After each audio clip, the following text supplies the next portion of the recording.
Calígula é o ícone dos sociopatas de todo o mundo. O jovem imperador romano tinha uma temível reputação como sádico, assassino e louco. O imperador decidiu que iria declarar guerra ao deus Netuno. É uma loucura. Existem histórias de mulheres e crianças inocentes que eram jogados dos penhascos para a morte. Será que ele era mesmo tão mau? Usando os registros históricos antigos, descobriremos o verdadeiro Calígula.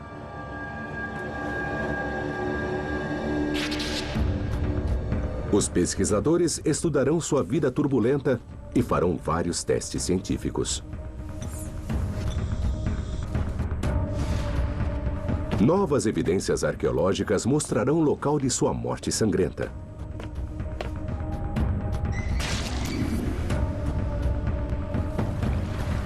E um importante perito psiquiátrico analisará sua personalidade para revelar se ele era louco ou apenas mau. E como ele se situa entre os outros ícones do mau comportamento. Ícones do mau comportamento, Calígula.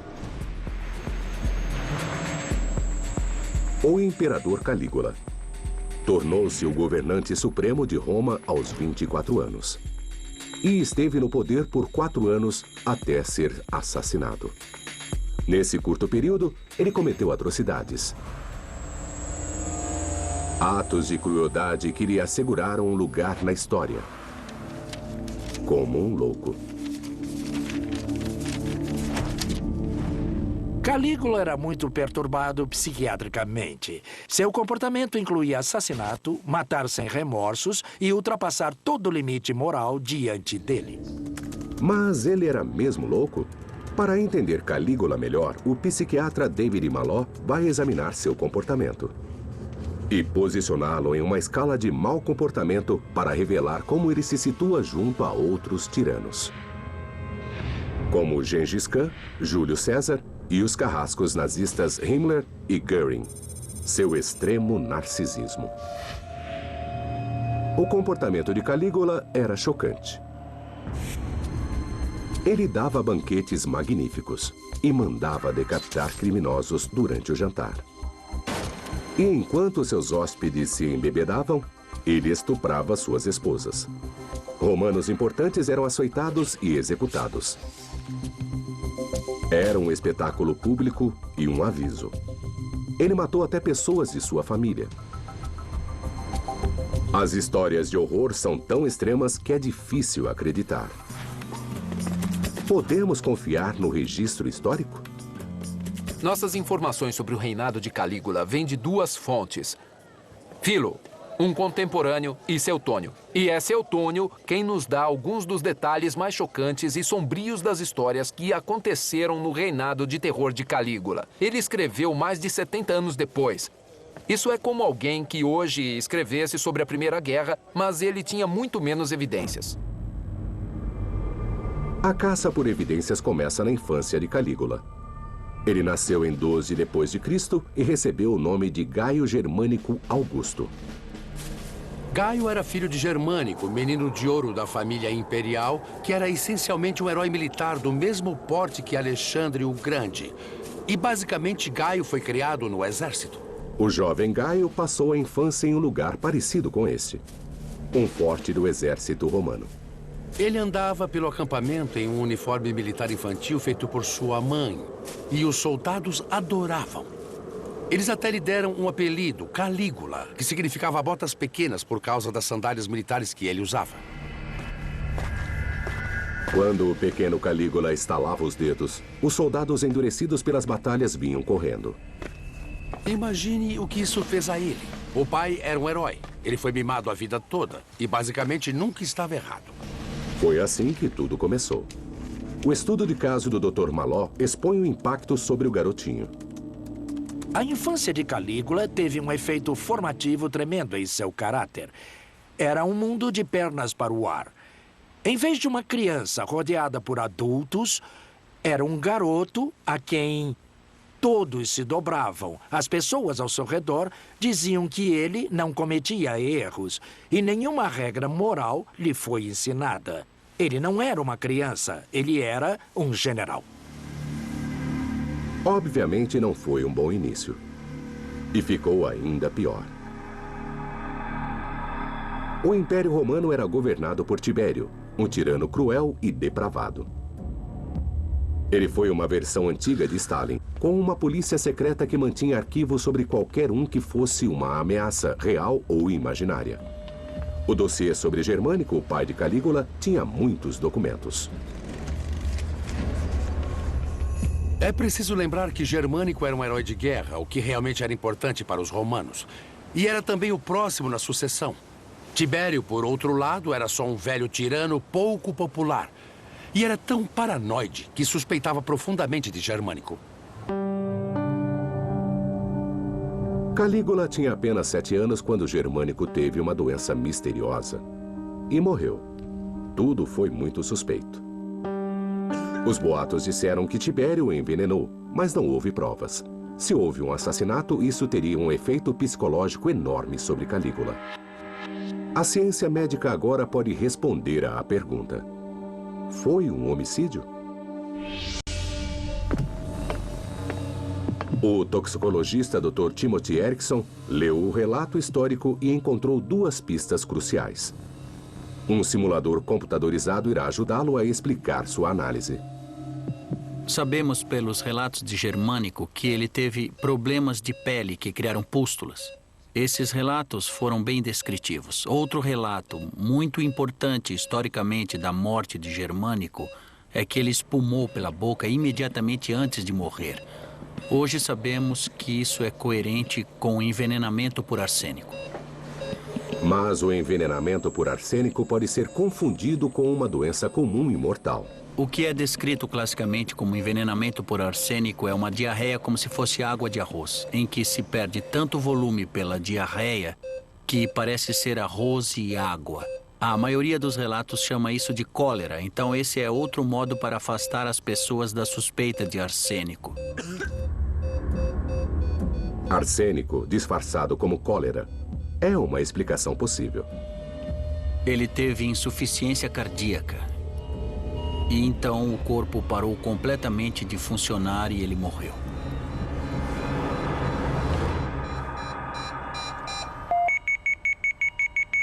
Ninguém, nem mesmo Calígula, acreditou que Germânico morreu de causas naturais. A morte de Germânico teve um tremendo efeito no jovem Calígula. Ele viu o pai, um grande líder militar, morrer. Isso provavelmente levou a uma visão fatalista e talvez nihilista do mundo. Meu pai era grande, ele morreu jovem. Eu provavelmente terei o mesmo destino. Nos 12 anos seguintes, Calígula viveu isolado com a avó. Nada se sabe desse período de sua vida.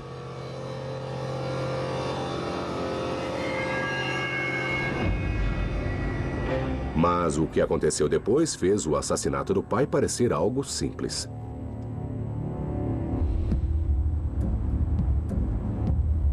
Tibério convocou-o para a ilha de Capri, que hoje é turística, mas na época era um lugar temível. Estou correndo para pegar a balsa para a ilha de Capri. Quero explorar na ilha qual impacto ocorreu na vida de Calígula por estar lá. E quero me apressar, porque vem uma tempestade aí.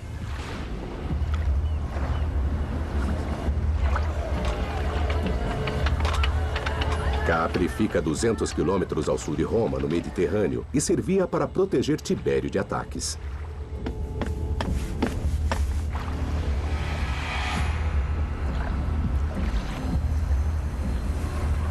Chegamos a Capri e o tempo está fechado, sombrio e escuro.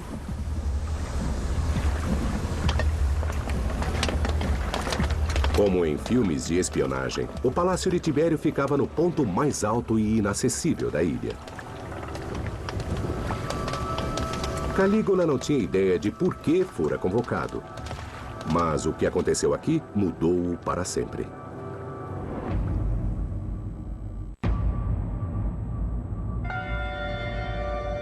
Aos 19 anos, Calígula chegou à ilha do temido imperador Tibério. Calígula não tinha ideia do motivo da convocação.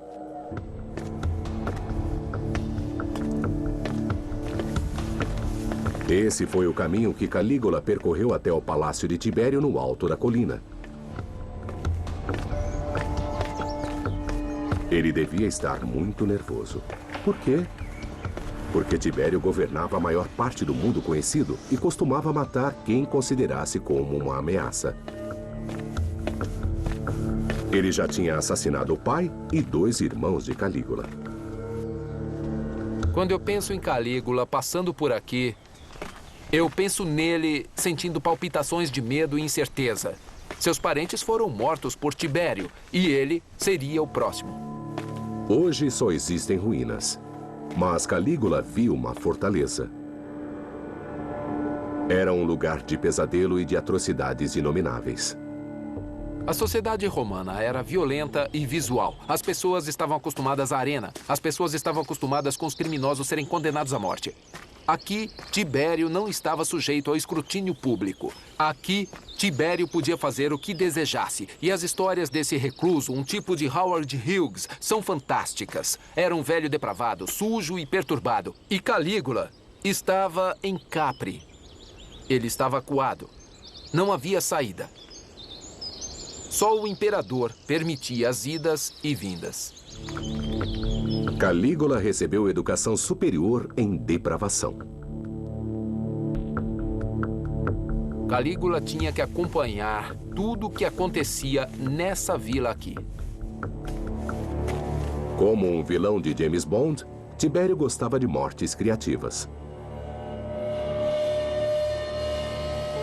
Eu estou no que é chamado de Salto de Tibério. E são mais de 300 metros acima do nível do mar.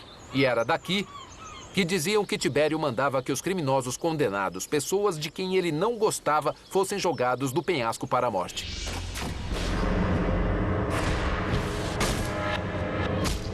Diziam que se eles ainda sobrevivessem, havia homens embaixo, em botes a remo.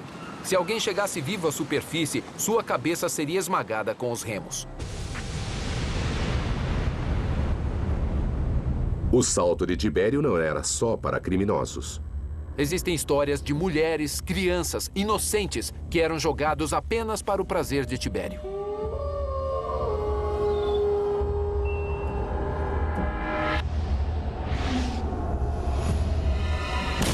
Calígula teve que testemunhar tudo isso. Matar mulheres e crianças era demais mesmo para os romanos sedentos de sangue.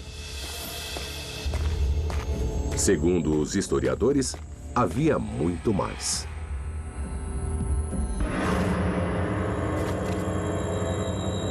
Orgias, estupros, pedofilia, tortura.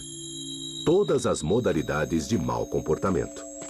As histórias dizem que Calígula se abandonou e participou de todos os tipos de perversões sexuais e atos horríveis. Capri teve um efeito fortíssimo sobre Calígula. Ele aprendeu que a vida não tinha valor. Aprendeu que o propósito da vida era a busca do puro prazer. E aprendeu a associar puro prazer com violência. Calígula afundou cada vez mais em seu estado mental distorcido. Ele começou a se identificar com Tibério. Eu quero ser como Tibério. Ele queria ser Tibério, o homem que matara sua família e o mantinha na ilha. Foi uma versão antiga da Síndrome de Estocolmo. Calígula se ligou à fera.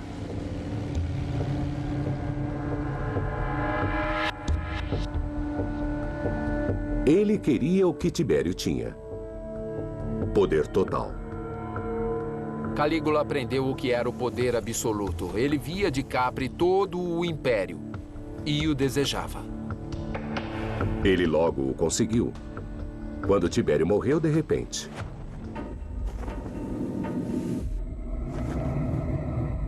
O historiador Suetônio disse que foi assassinato e que o assassino foi Calígula. Não existem provas. Mas Calígula se beneficiou com a morte do tirano. O governo do Império passou para ele e para Gemelo, o neto de Tibério. Porém, Gemelo só tinha 18 anos e era jovem demais para o poder.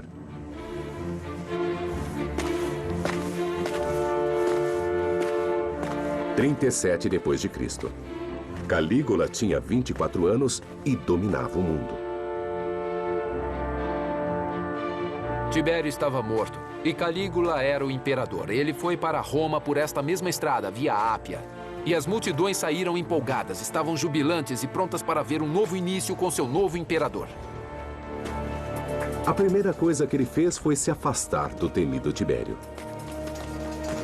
Calígula abriu caminho para o fórum onde muito publicamente queimou os arquivos secretos que Tibério mantinha sobre os cidadãos romanos. Esse foi um grande momento. Foi como se os arquivos da KGB fossem queimados em público. Era um novo começo e a multidão ficou muito entusiasmada com isso. Mal sabiam eles que Calígula tinha um backup dos arquivos com os mesmos dados.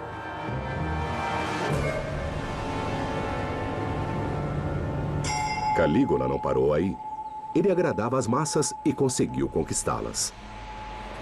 A sociedade romana se dividia em dois grupos. A classe governante, as pessoas educadas, as pessoas muito ricas, formavam um grupo. O outro era a plebe, comuns, a massa. E era preciso mantê-los satisfeitos, era preciso deixá-los felizes. E o modo como Calígula fazia isso e que se tornou famoso era dar dinheiro. Quanto dinheiro? Até 2,7 bilhões de moedas de bronze. E ele fazia isso em locais como a Basílica Júlia, indo para o alto da estrutura e jogando moedas para as massas que estavam ansiosas esperando para pegá-las. Por 8 meses, tudo foi doçura e luz. Então Calígula mudou abruptamente. Da noite para o dia, o ditador benevolente transformou-se em um monstro furioso, um clone de Tibério. Ele se voltou contra o povo em uma orgia de violência.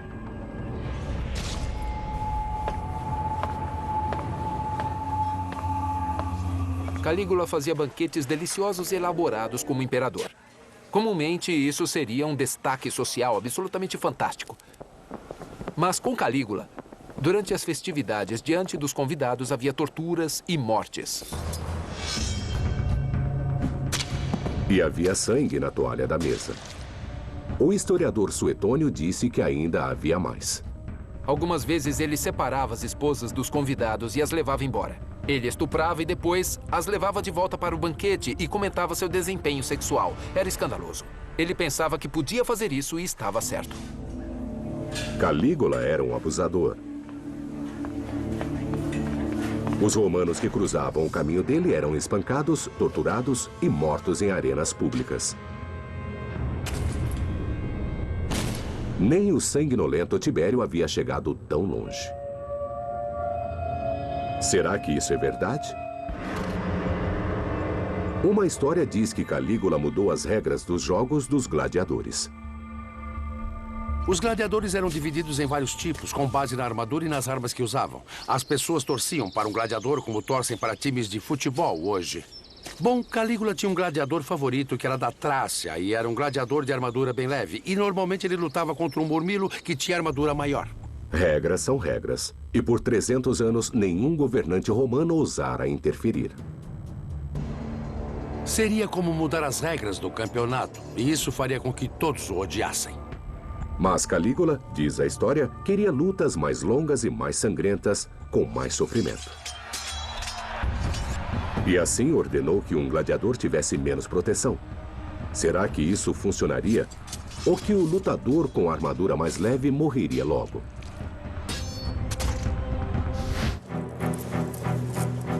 Para responder a essa pergunta, 2 especialistas em luta estão vestindo armaduras de gladiadores autênticas. Não há muito para começar.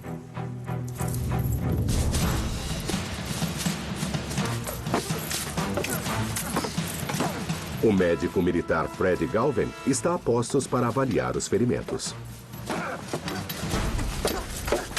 Muito bem, o que vamos fazer agora é começar a remover a guarda do braço deste gladiador. O que estamos fazendo é expor sem proteção os seus bíceps, os tríceps, os músculos do antebraço e do pulso.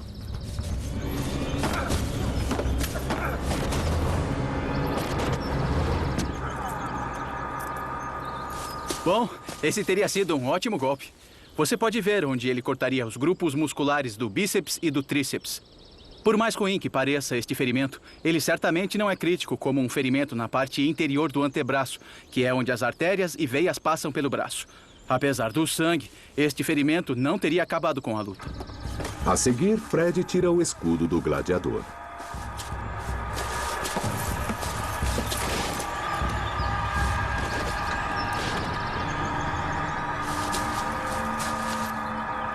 Esse foi um corte superficial no abdômen e nenhuma estrutura vital nesta área abdominal foi atingida.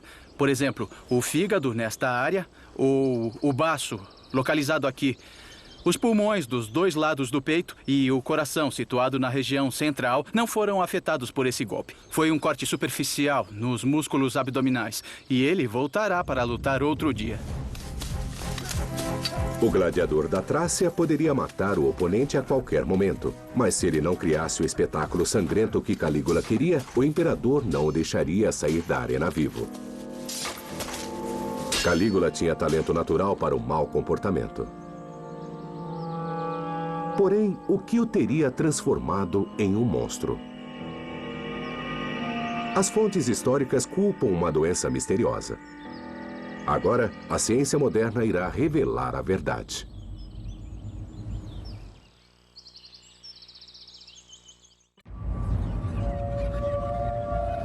Roma, 37 d.C.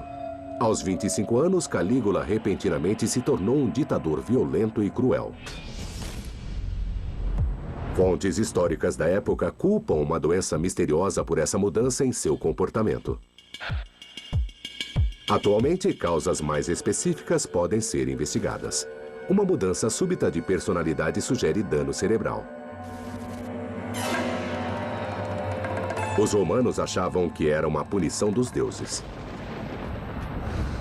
A neurologia moderna aponta o estilo de vida licencioso de Calígula. Os dois principais suspeitos são o álcool e o sexo.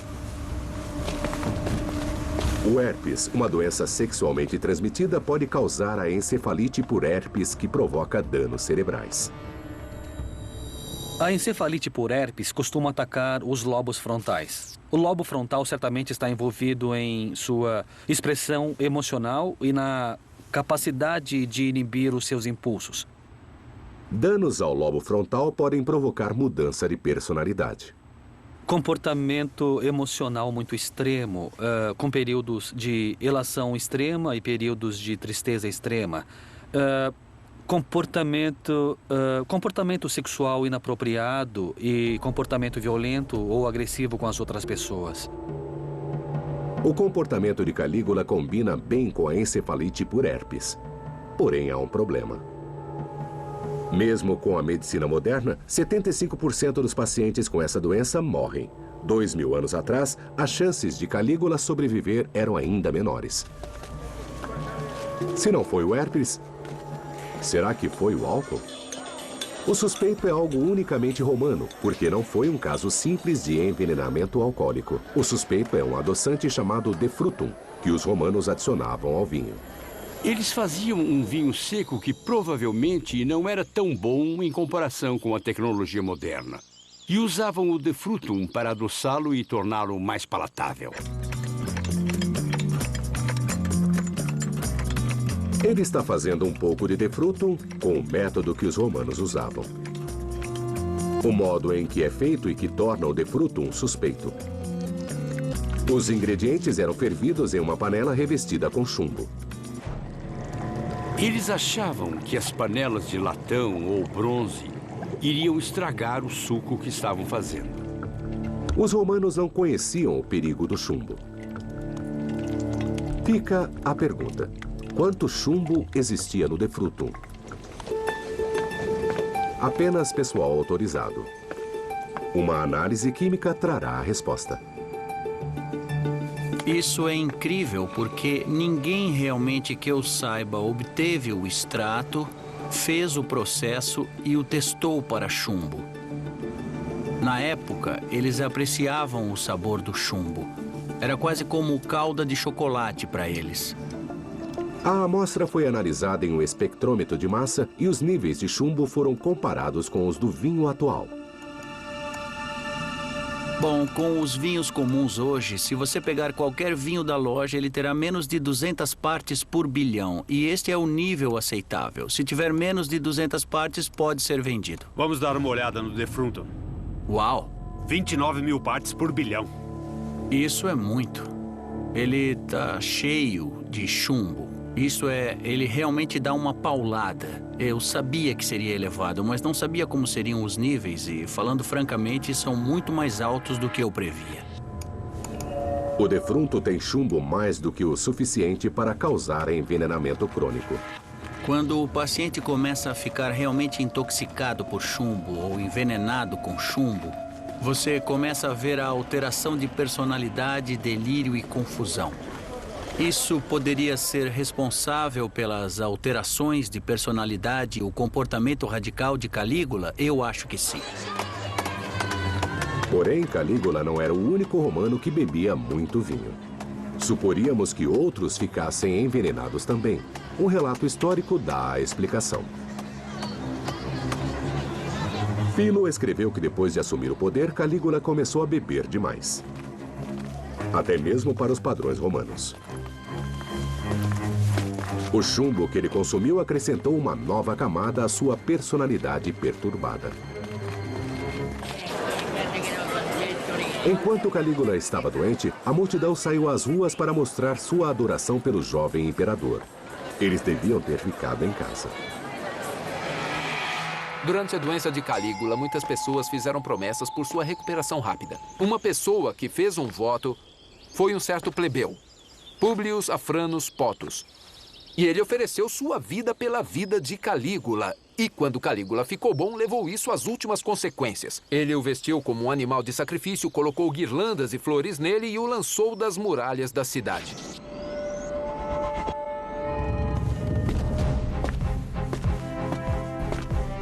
Depois disso, Calígula voltou-se contra Gemelo, seu co-regente. Calígula percebeu que, mais do que nunca, Gemelo estava muito perto do trono. Ele era o corregente, embora Calígula fosse o favorito de Tibério. Ele tinha de ser eliminado. Calígula acusou Gemelo de traição. E a pena para isso era a morte. Calígula não se incomodou com detalhes legais. Até Stalin fazia julgamentos para cobrir seus atos. Tudo o que Calígula ofereceu a Gemelo foi uma morte com a honra romana. Gemelo então foi forçado a cometer suicídio e Calígula enviou seus homens para garantir que isso acontecesse.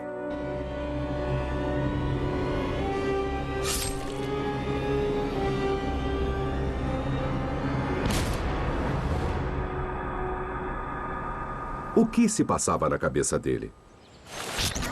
O Dr. Maló pensa que ele era um caso extremo de narcisismo. Ele se via como sendo uma figura grandiosa e onipotente. O perigo de uma personalidade narcisista é a incapacidade de tratar os outros com algum grau de empatia. Ele era, de algum modo, um tipo de filme de terror antigo. Ele era Fred Krueger de toga. Tão fora de controle que chegou a desafiar os próprios deuses. Isso era um tabu na época romana. Mas Calígula não se incomodava. No centro da Roma Antiga está um prédio reverenciado. O Templo de Castor e Pollux. O historiador Suetônio escreveu que Calígula transformou esse local sagrado na entrada de seu palácio. O equivalente moderno deste ato seria se alguém construísse uma grande residência ao lado do Vaticano, abrisse um buraco e depois usasse o Vaticano como um vestíbulo, usasse o Vaticano como sala de jantar, sabe, pendurasse luzes de discoteca e fizesse grandes festas. Era tão absurdo e louco assim. Era tão ultrajante que os historiadores posteriores não acreditaram. Porém, em 2003, Darius e sua equipe revelaram a verdade. O sítio que eles escavaram não está acessível, mas o que eles encontraram foi surpreendente. Bem nessa área, temos certamente algumas estruturas da época que fazem parte do palácio. Bom, indo em frente nessa direção, nossas escavações revelam aqui onde o pórtico está. Alicerces enormes que continuam nessa direção. Eles continuam e se estendem até os fundos do templo de Castor e Pólux. Assim, o que temos são alicerces enormes que se estendem, de onde sabemos que os Júlio-Claudianos construíram palácios, sabemos que Calígula estava envolvido e que vêm por toda essa parte e chegam até os fundos do templo de Castor e Pólux, como dizem as fontes. Isso sugere que a história em que todos se recusaram a acreditar por 2000 anos é verdadeira. Nem mesmo os deuses podiam parar Calígula. Ele estava a ponto de embarcar em uma jornada que, segundo as fontes, indica algo pior. Calígula estava enlouquecendo.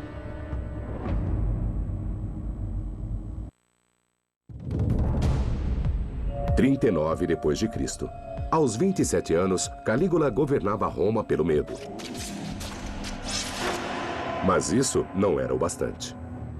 Ele queria garantir seu lugar na história, tornando-se um grande general. É preciso entender que Roma era um estado militar e havia uma regra intocável. Grandes líderes venciam batalhas. Quem quisesse ser respeitado em Roma tinha de sair e derrotar os bárbaros, e teria de fazer isso espetacularmente. Bom, além disso, Calígula vivia sob a sombra do pai Germânico, que fora um herói militar, e estava desesperado para sair dessa sombra. Basicamente, ele estava ansioso para se mostrar como líder militar. Assim, Calígula decidiu iniciar uma campanha militar a mais de 1.600 quilômetros de Roma, na costa norte da Europa. Suetônio escreveu que, depois de 8 meses, Calígula retornou a Roma, afirmando que havia conquistado a Britânia, algo que nem Júlio César havia conseguido. Suetônio também disse que Calígula criou um boato. E para provar que conquistara a Britânia, ele exibiu prisioneiros capturados, inclusive um chefe britânico. Existe uma forte suspeita de que os cativos não eram realmente prisioneiros e que eles eram escravos de Calígula que foram vestidos para parecer bárbaros. E o chefe britânico era provavelmente um desertor que foi até o imperador em busca de proteção. Porém, segundo Suetônio, esse não foi o ato mais ultrajante de Calígula. Imagine que você é um dos legionários prontos para embarcar na praia aqui para a invasão da Britânia e de repente recebe a instrução de que deve marchar para lá e começar a pegar conchas. Porque, em vez de invadir a Britânia, o imperador decidiu que iria declarar guerra ao deus Netuno. Se essa história é verdadeira, foi o ato de um lunático. Mas será que realmente aconteceu? Suetônio escreveu 70 anos depois sob um novo regime que queria desacreditar as declarações militares de Calígula. O que realmente aconteceu? A resposta está a 320 quilômetros nas margens do rio Reno, na Holanda. Existia uma série de fortes romanos ali, usados pelo imperador Cláudio para lançar uma invasão à Britânia 3 anos depois que Calígula estivera lá. Pesquisas recentes feitas por uma equipe arqueológica holandesa lançaram nova luz sobre a origem dos fortes.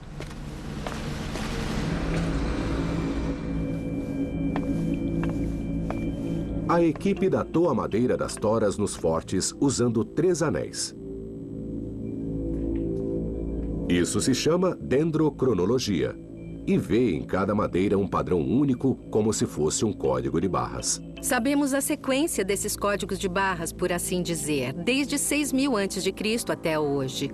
Então, quando se tem o código desta madeira específica, é possível compará-la com as sequências conhecidas e então obtermos uma correspondência absoluta para 40 depois de Cristo, até mesmo no inverno desse mesmo ano. A datação é tão precisa que confirma que os fortes foram construídos exatamente na época em que Calígula estava aqui. Eles não foram construídos por Cláudio. A equipe descobriu outra coisa no sítio, mostrando que Calígula planejava algo grandioso. Uma grande quantidade de dinheiro. Durante a escavação do forte, encontramos umas 700 moedas. E mais da metade delas foi fundida no reino de Calígula. O que se vê aqui é uma moeda fundida no reinado de Calígula com um retrato do Calígula. Temos umas 80 ou 100 dessas moedas que foram encontradas em Alphen, e isso é muito incomum. Nos dá evidências claras de que, nesse período particular de seu reino, uma grande quantidade de dinheiro era necessária nessa área. Então, Calígula construiu uma cadeia de fortes aqui e tinha muito dinheiro. A análise da doutora Kremers esclarece o que acontecia. Eles construíram os fortes aqui no reinado de Calígula para controlar as linhas de suprimentos e para ter algumas bases de depósito onde poderiam armazenar os suprimentos necessários para a grande invasão. O rio Reno é uma rota perfeita de transporte do Mediterrâneo. Ele começa nos Alpes, mas é possível vir pelo Ródano a partir do Mediterrâneo, passar para o Reno, trazer as tropas e os suprimentos pelo Reno para a costa do Mar do Norte e de lá lançar uma invasão para a Britânia. Não se sabe por que Calígula não continuou com seu plano de invasão. Mas 3 anos depois, Cláudio conquistou a Britânia usando os fortes de Calígula. E assim, a estratégia dele foi bem pensada. Eu penso realmente que as evidências do Calígula ter preparado uma invasão à Britânia nos obrigam a reavaliá-lo de algum modo. Ele sempre é visto como louco e toda a sua expedição para a Britânia desconsiderada como sendo muito inviável. Mas claramente algo grande estava acontecendo em seu reino e não foi nenhuma catástrofe. Coisas reais aconteceram, coisas importantes, e esses não foram os atos de um louco varrido. Calígula não era insano, não era psicótico. Ele era capaz de planejar, liderar e executar uma operação militar complicada. Esse era um comportamento detalhado e voltado para metas. E na psicose, não se encontra essa direção para metas. Assim, elaborar um plano para invadir a Britânia, incluindo a construção de fortes, indica que o cruel e tirânico Calígula era realmente lúcido. Porém, isso não bastaria para salvá-lo. Durante seu curto reinado, ele fez muitos inimigos. E um novo achado arqueológico, pela primeira vez na TV, lança luz sobre o momento em que a vida dele chegou a um final sangrento.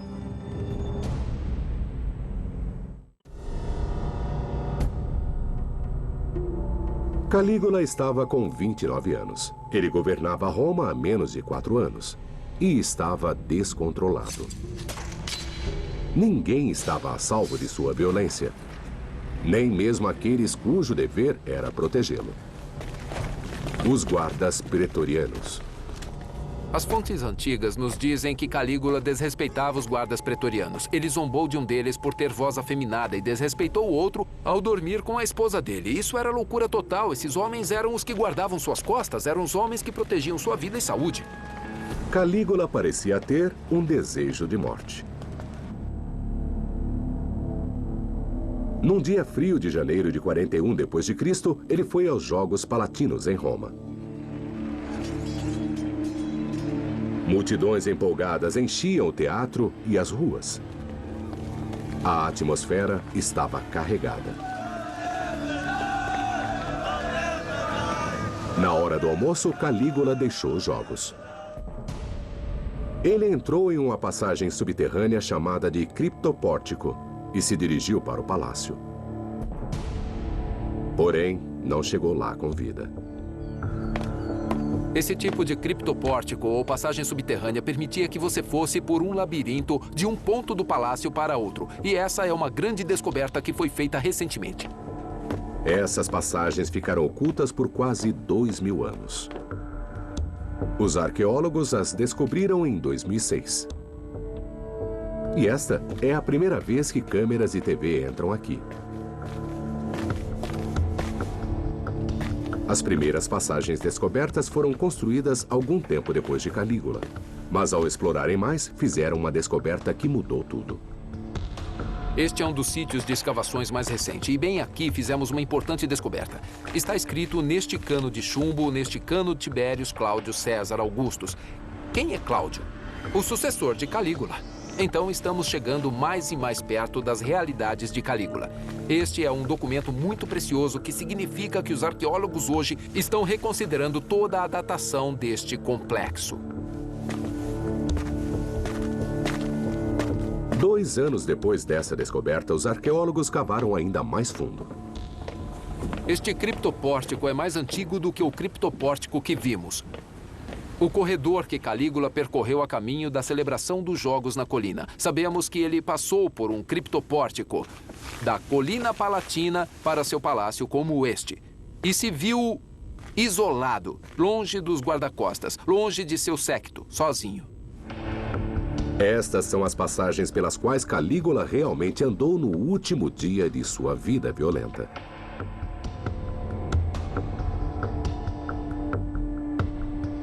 Dois guarda-costas esperavam nas sombras: Cássio Cária, de quem Calígula zombara, e Sabino, cuja esposa fora estuprada por Calígula. E foi então que os conspiradores agiram. Cássio Cária e Sabino o esperaram aqui e deram o golpe. Calígula acabou morrendo no chão, em uma poça de sangue. Calígula era imperador há 3 anos, 8 meses e 10 dias. Ele tinha apenas 29 anos. Nesse breve tempo, ele transformou o amor dos romanos por ele em ódio e repulsa. Ele viveu em meio à violência. Gostava de assistir ao massacre de mulheres e crianças. Tornou ainda mais sangrentos os cruéis jogos dos gladiadores. Estuprou e assassinou. Onde esse mau comportamento antigo coloca na escala dos tiranos psicopatas. Embora possa ter assassinado para obter poder, quase todos os seus crimes foram cometidos para sua própria diversão. Esse comportamento psicopata colocou Calígula no extremo oposto da escala. Assassinos calculistas e impelidos por metas como Júlio César e Gengis Khan, para quem matar era uma parte necessária da meta de grandeza. Assassino psicopata. Ele estaria bem no alto da escala psicopata. Ele matava sem remorso, assassinava sem culpa. Era incapaz de ver os direitos das pessoas que o rodeavam. Esse homem era um psicopata totalmente calculista. Existe outro aspecto crucial da personalidade de Calígula que o separa dos outros: seu extremo narcisismo. Ele pontuaria muito alto em uma escala de narcisismo, com seu senso inflado de autoimportância, sua falta de empatia com os outros, sua necessidade de adulação. Assassino psicopata. Quem teria um perfil de personalidade similar ao dele? Eu consideraria alguns dos carrascos de Hitler como Himmler ou Göring para comparação, pois eles combinavam essa alta importância narcisista, essa autoestima muito inflada associada com essa imensa psicopatia e falta de remorso quando as pessoas morrem. Pegue tendências psicopatas, misture com uma grande dose de narcisismo e terá uma das personalidades mais aterradoras da história. Ainda pior pelo fato do mal cometido por Calígula ser frio e calculista.